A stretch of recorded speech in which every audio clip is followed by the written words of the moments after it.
Good evening, I'm Bo Williams and welcome to the 7. Let's get a look at the big 7 stories happening right now. And topping the list, a blast of storms and a serious swing in the weather. Tonight, some of your neighbors still dealing with the aftermath. The biggest impact, power outages. As a matter of fact, we've been looking around the area. LCUB reporting around 1,500 customers without power in Knoxville, another 2,000 or so in Lenore City still dealing with the outages. Meanwhile, KUB, well, they're making progress. Its outage map shows less than 500 customers we checked just a few moments ago that are without power. That's down from about 9,300 earlier in the afternoon. Now, the day started gray and windy, and well, as you can see from some of this video that our crew shot in the morning hours heading up to midday, yeah, it was breezy out there. We started seeing a few sprinkles and then some tremendous downpours, and those winds really started to ramp up, just howling at times, as a lot of you know.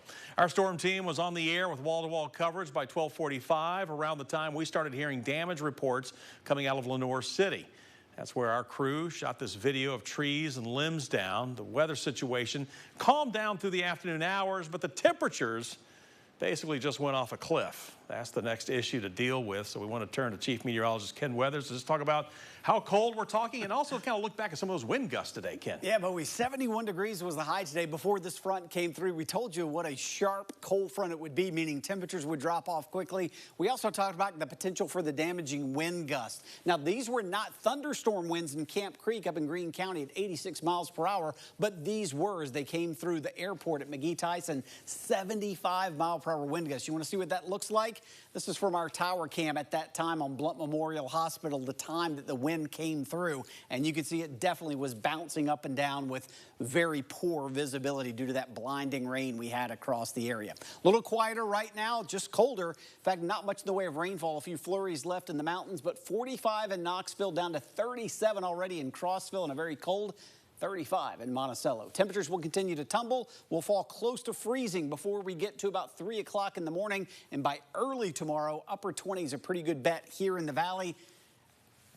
19 in Middlesboro. That's not a wind chill. That's an actual temperature starting out tomorrow morning. So we're going to go from near 70 to teens in some spots by daybreak tomorrow. And not a huge warm up tomorrow, but at least it's dry. Now, rain chances return Friday. I'll talk about what temperatures will be like then with the rain and what's in store for the weekend coming up in a minute, Bo. All right, Ken, thank you. Our next big 7 story, some shocking claims coming out of a case of alleged child neglect and abuse. We're learning about all this from arrest warrants for the parents. Police in those documents claim that one child looked to be around 6 years of age, but was actually 12. According to the court documents, Jamestown police were called out to the house earlier this month for a report of an unresponsive child. The parents, Jason and Jessica Klemp, are reportedly saying the girl collapsed after spending some time outside. The father, according to police, says that he tried to warm the child up by placing her in the shower. While at East Tennessee Children's Hospital, doctors say the girl was severely undernourished and underdeveloped. The parents saying this is because she refused to eat, so they would puree her food. She and her sister were adopted by the couple 9 years ago and had reportedly been through trauma and couldn't eat regular food. The child told officers she couldn't remember much about the collapse, but did confirm the parents blended up her food. Records show 4 of the family's children were adopted, 4 biological. All were checked out by doctors. Police say one other child, a girl, was also malnourished. The Klemps are set now to be in court tomorrow morning. Of course, we'll be there to follow this case closely for you. Our next big 7 at 7 story brings us back to Knoxville, where tonight police are investigating what they're calling a, quote, apparent targeted shooting in the Western Heights neighborhood. The call coming in from the area of Moses Avenue and Wallace Street. This is around 11 o'clock this morning. Officers getting to that scene, finding a man who had been shot multiple times. The department says he is being treated at UT Medical Center for serious injuries. Investigators believe the man was driving a Chrysler when multiple shots were fired at the car from a different vehicle. If you know something, maybe you saw something, help out investigators, find the shooter or shooters, you are asked to call Crime Stoppers. We do have that number for you. It's 865-215-7165. Our next big story brings to an end a long wait for the alleged victim's family. Nearly 3 years after her death, Christina Runyon's family is finally now getting some answers. Christina died back in 2021, found with gunshot wounds. Her brother, Stephen Bolton, tells us Christina's husband, David Runyon, had shared several stories over the years about what happened that day, saying it was an accident, saying that Christina had killed herself. But Bolton says he never believed his brother-in-law. So family tells us they were relieved when David Runyon was indicted on Monday, charged with first-degree murder. Now, family we spoke with after Runyon appeared via video conference for his arraignment this morning had this to say. We just want to know what made him, why'd he do it. I'm sure we'll never get it, but that's what I'm going to say my last day in court when we get to talk.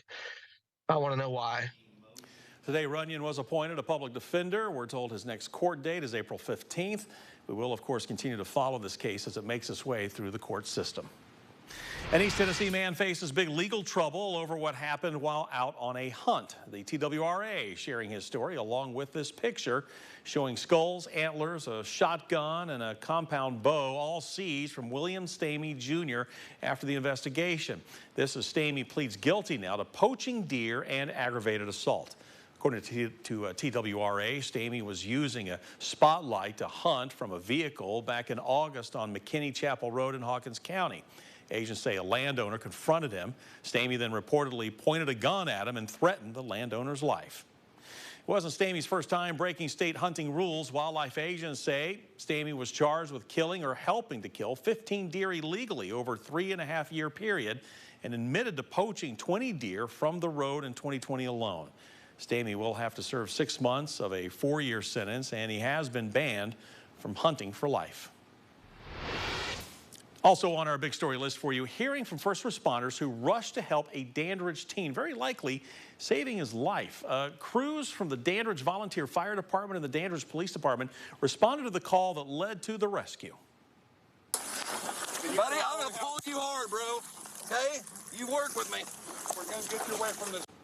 Yeah, the crash happened along Highway 92 in Jefferson County near Douglas Lake. The teen's car drove through a telephone pole, we're told, before then rolling down an embankment. That car then caught fire, making the rescue that more urgent. Now, crews had to battle down power lines and the terrain to, well, pull this rescue off. The terrain, for one, because like you said, we had to come through the lake bottom, and then it was the whole side of the embankment there has big boulders. So the terrain was a little bit of a difficulty, and there was a lot of down old trees that were a lot of trip hazards. You know, despite those physical challenges, crews were able to successfully rescue the teen and get medical treatment for him. Funeral plans are now out for the KPD police recruit who died in training. That includes a procession. KPD officers will lead the procession to the cemetery right after the funeral service, and the public is invited to line the road and pay their respects. Matter of fact, behind me right here is that route. The procession will leave First Apostolic Church, you see down here at the bottom of the picture. It will then go down Pleasant Ridge Road to Merchant Drive, driving until it turns into Cedar Lane. Then the procession will turn south on Inskip and then back east on Adair Drive before then turning into Lyndhurst Cemetery. If you'd like to participate, we also have those procession details for you on our website at WATE.com. And as we've told you, Wisbon's Antoine collapsed last Friday after a 1.5-mile run. He was set to be sworn in next Monday. Instead, Knoxville Police Chief Paul Noel tells us Antoine was sworn in as a Knoxville police officer while in the hospital. Officer Antoine died early Sunday morning. According to KPD, family will be receiving friends at Minot Powell Chapel this Friday, March 1st. That will be from 10 in the morning until 7 o'clock. And then on Saturday, a celebration of life service will be held starting at 11 a.m.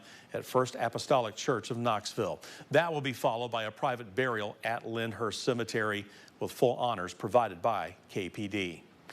City of Knoxville is paying tribute to Officer Wisbon's Antoine tonight. The lights on the pedestrian bridge over Henley Street will be lit up in blue in his memory. And the Knoxville community paid its final respects today to trailblazer and local historian Dr. Bob Booker. As we've told you, Booker died late last week at the age of 88. He was a civil rights advocate helping lead desegregation movements in downtown Knoxville. He was the city's first black elected state representative, and his passion was documenting and sharing Knoxville's black history, serving nearly 20 years as the executive director of the Beck Cultural Exchange Center. The Reverend, a Knoxville native, was honored with a special celebration of life today at Tabernacle Missionary Baptist Church. State, local leaders came out to pay their respects to Booker's legacy, including former Governor Bill Haslam and a close friend of Booker, Johnny Ford, the former mayor of Tuskegee, Alabama. The last thing he said to me, he said, "Johnny, don't rush up here. Don't worry. I'm all right." He said, "Johnny, I'm ready." He was ready because he had served his nation. He was ready because he was a civil rights leader. He was ready because he fight for all mankind. He was ready because just like today, Bob Booker has brought Knoxville together. Black, white, Jews, Protestants, Gentiles, politicians, everybody. Family received friends before today's celebration of life. We're told he will be laid to rest tomorrow at 10 a.m.